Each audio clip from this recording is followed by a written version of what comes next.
What's up guys, this is Typhus and today we're gonna be taking a look at this thing, which is the high grade Gundam Barbatos or Gundam Barbatos, I'm sorry. So here we go. I've actually built this kit a long time ago, so the parts are already in there.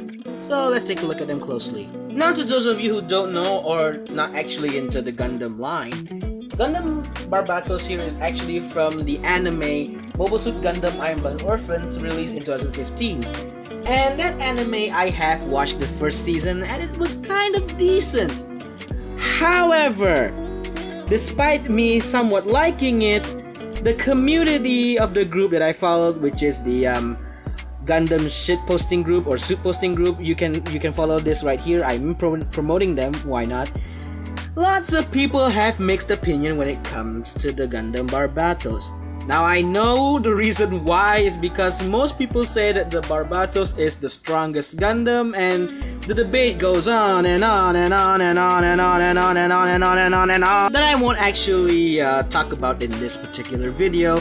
Just taking a look at the model kit. And just like those opinions towards the series, this model kit is also kind of shit. Now, it should be noted that this kit was made in 2015 before Bandai made the blue logo. And I had this kit for at least 2 years, and you can already see that the battle damage it already has sustained throughout those 2 years. And it should be kind of obvious that this kit has all become loose. Most of the parts right here have already been too weak to the test of time to actually hold its own anymore. Now, unlike some modern Gunpla or bad Gunpla back in the day, this kit was, I would say, the first Gundam model kit to actually include a full inner frame. And while at the time it was kind of cool, over time the parts just don't like to stay on. I mean, you can already see this part is already becoming loose, and the front skirts here are floppy as all hell. Just like the name of the Barbatos is already hell. And of course, not everything as you see is color accurate. Now, as you can see here, this seems to be much more chipped of its paint, because when you look at the sticker sheet of the Barbatos, and there it goes falling, it has to be the most biggest sticker sheet. And yes, I've used most of them, but I put them back in here, and those pink stickers right there are supposed to go on the legs and on the shoulder pads of the foreform, which, ooh, spoilers, I used them and I threw them away because these stickers are worthless, just like the entire kit itself. Now, I can't deny that the model kit in person does look good, because when you compare this to the animation model, that's actually not that bad, but I do prefer the model kit proportions, and I have no idea why that sticker is stuck there, what the hell. And speaking of different from the animation model, you can clearly see I've done a lot of work towards this kit. But sadly, throughout the years, this kind of shows how shitful I was with modeling model kits and whatnot. So that's enough about me rambling about my past deeds to this kit. How about the stability? Well, like I said, this uses an inner frame, but over time the inner frame will be weak, and this is the apparent in the Gundam Barbatos, because most of the parts here are replaced, and as you can see, it's already sagging from just the slightest of touches. There you go, there it goes. This kit really does suffer a lot. Anyway, let's take a look at its posability. So the head here is on a simple ball joint, which is really tight so it can look up this far. And one of the few things I didn't like about the Barbatos first form was the fact that the stickers on the eyes there, you can barely see them. And also when it looks down, you can barely see the eyes. And of course, it does allow for some full rotation, although be careful not to break anything. The shoulders are connected to a upwards moving polycap, so it does move up about this much, and there's a hinge joint here which allows the arm to go up about that much, and it's really high when you think about it. And of course, it does allow for some free range and whatnot, but I do recommend you do not do that. And of course, these parts will always split apart once you use that joint. The bicep rotation is of course present, and of course the bend at the elbow is on the single joint. Gives you a bit over 90 degrees, but not the double bends that we are used to right now. And of course the hands, ball socket wrist. The waist was kind of special back in the day, but not as special now. It only moves about that much, and if you move it anymore, it will just pop off this part of the armor, I guess. And of course the ab crunch is a bit weak, just a simple tap and goes back up. Worthless. Arcing back is not existent, and of course this thruster at the backpack can move up. The front skirts are molded together.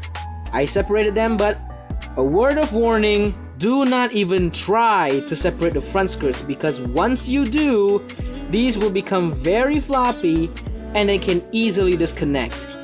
That is why I regret doing this, because I thought, well, having separable front skirts should be the name of the game, and it's not going in there. Leave it out there for why not. Maybe do it off camera. So yeah, a word of advice, just because you think you can separate the front skirts doesn't mean you should. Just leave them like that, and of course they do move up that much. The side skirts move up very far. They can rotate to the back, because why not? And these hip joints are a bit on the weak side. So yeah, these like to pop out, so I super glued them. They're supposed to have some forwards and backwards motion, but because I super glued them, they're stuck. So the leg kicks forward about that much. Yeah, okay, serviceable. Out to the back, as you can see, it's blocked by that section of the back skirts, which do not move at all. The thigh swivels, they are present, and so far this is the only solid part of the figure that is still holding up. Also for the head, thigh swivels are present, as I said, and the bend at the knee here is okay, but the problem is with the kneeling test, which I will do later. And of course these thrusters, they do not move. The ankles here, they are not molded together, I'm sorry, they move separately, although these are kind of loose. The toe can move up, move down about that much. You can use this to cover the foot, why not? The rotation right there is present, and of course you get some deep ankle pivots, which is the main highlight of the mobile suits from this kind of line. They have ridiculous amounts of ankle pivots, and of course I've got to mention the beautiful spread. Now here I'm going to show the kneeling test, which this kit really fails, because if you think you can bend these legs to do a kneeling test, does that count? As for accessories, this kit comes with its most famous weapon, the spike club, which can easily fit into its hand like so, and there are some pair of grooves here that allow the kit to stably hold the weapon, which is kind of cool. Another weapon this kit includes is of course the katana, and yes, this is plain, just like a single piece of plastic, which this one also can slide into the hands if you're careful, and there you go. Now the Barbatos has two weapons in his hands. How dignified. There it falls again. And if you don't want to use those weapons and you want to keep it somewhere else, well, you do get these two clips which connect to the backpack.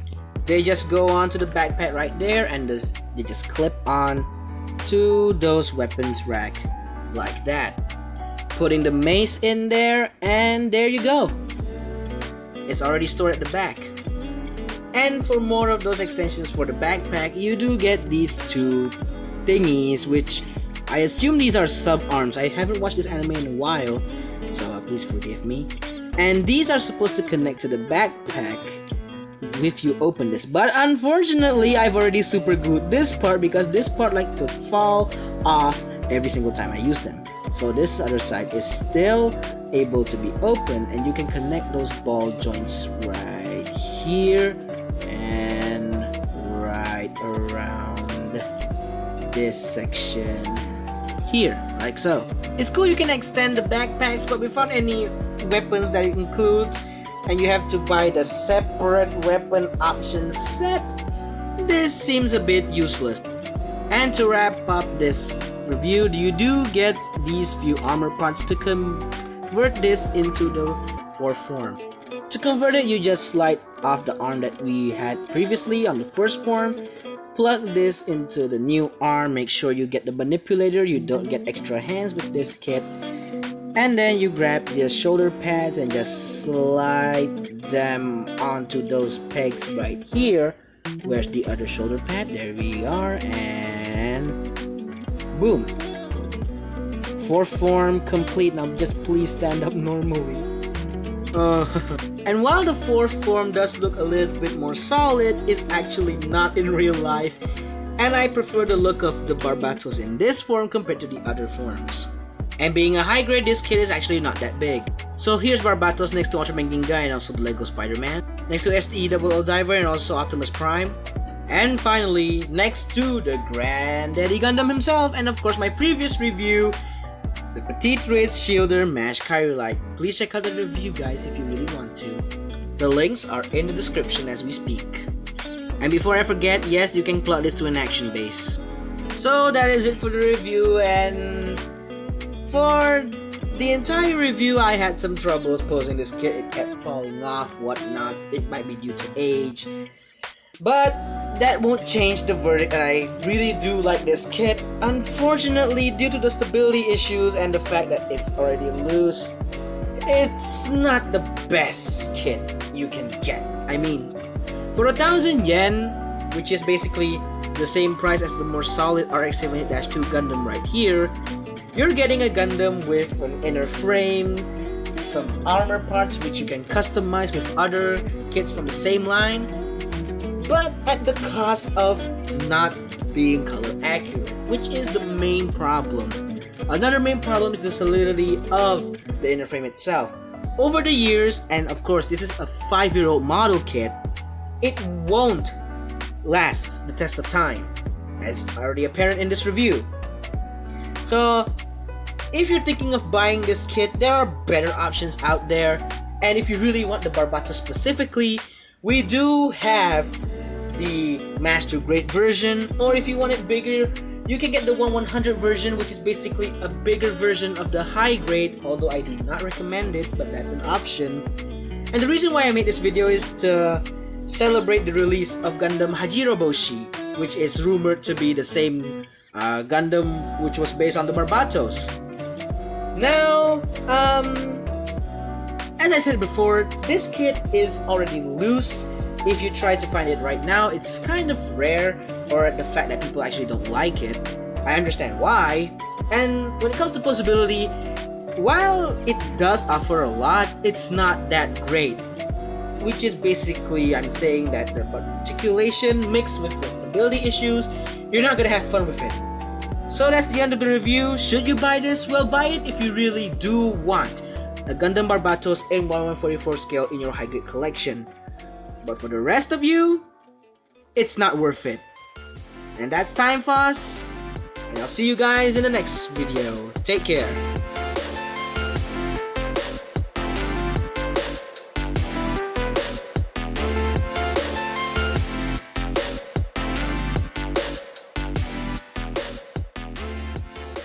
And for the people who really hate the Barbatos, here's a little clip for you. And for the lovers of the Iron Blooded Orphans and the Gundam Barbatos, please don't watch it, okay? Because this is how I feel towards the kid right now.